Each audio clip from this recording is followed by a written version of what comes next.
La Xbox Series X et la PS5 sont attendues pour la fin 2020 et on a eu beaucoup d'informations les concernant.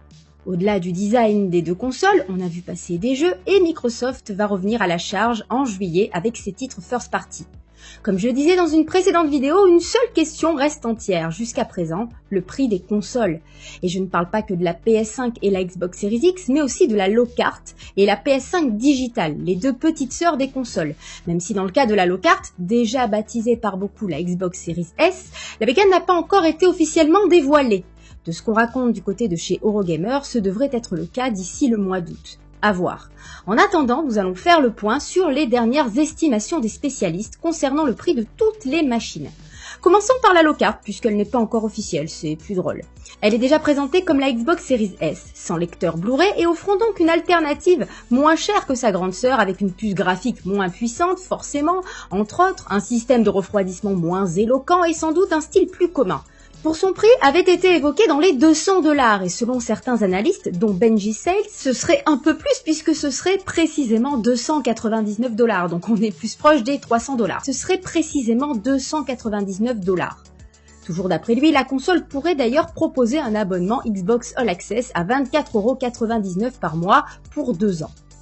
On aurait donc une alternative intéressante à la Series X qui serait beaucoup plus accessible en termes de rapport qualité-prix. Du côté de la Xbox Series X, justement, ce serait un prix beaucoup plus conséquent, certes, mais on se doute que Microsoft a une réflexion relative au fait que le lancement de la Xbox One a été complexe. D'après Peter Moore, les questions importantes sont entre autres, quel montant peut-on se permettre de perdre pendant les 12 à 18 premiers mois? Et surtout, que peut-on faire pour être le premier à atteindre les 10 millions d'exemplaires de consoles vendues? Car le premier arrivé à 10 millions d'exemplaires gagne la génération. Et on se doute que pour eux, c'est important.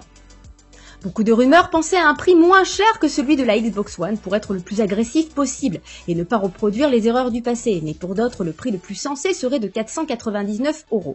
En effet, la console de Microsoft coûte cher à développer et d'après l'analyste Daniel Hamad, son coût de fabrication s'élèverait entre 460 et $520, plus cher d'ailleurs que la PS5. Ici aussi, on peut d'ailleurs imaginer un prix global avec l'offre Xbox All Access intégrant de plus le Xbox Game Pass Ultimate. On peut donc imaginer une offre Xbox All Access avec 34,99€ par mois, une Xbox Series X et bien évidemment l'abonnement au Xbox Game Pass et au Xbox Live Gold.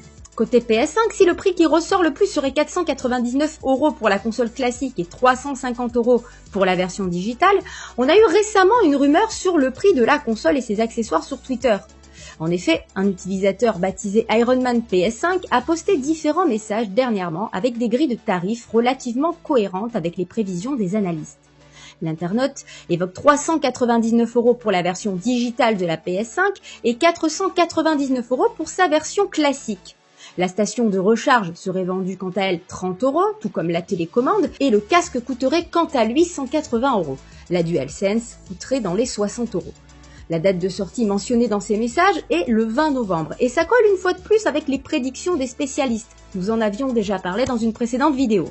Bref, quoi qu'il en soit, la PS5 aurait un coût de fabrication de 450$. On peut donc imaginer très facilement le prix de la console entre 449 et 499€.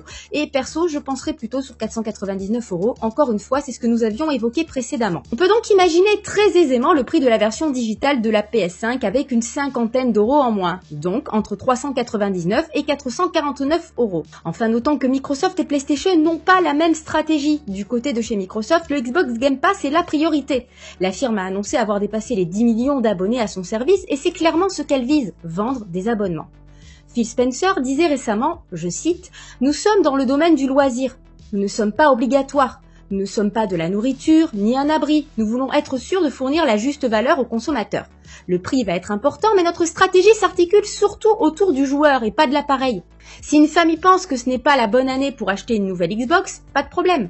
Notre stratégie ne tourne pas autour du nombre de Xbox qu'on vendra cette année. Nous nous concentrons donc sur la distribution de services à travers le Xbox Game Pass qui permet aux joueurs de se construire un catalogue contre un abonnement mensuel.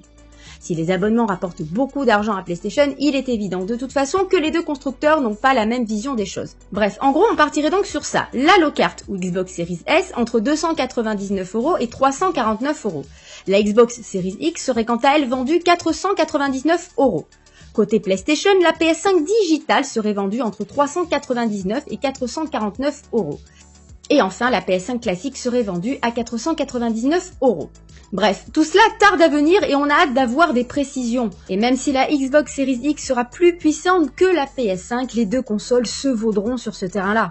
Et les développeurs feront de toute façon leur mieux pour utiliser les technologies. Mais le prix sera un argument de taille. On a donc hâte de se retrouver avec Microsoft en juillet pour en savoir davantage, et peut-être au mois d'août pour découvrir l'Halo-Cart ou pas, et peut-être un peu plus tard dans l'été si PlayStation décide de reprendre la parole.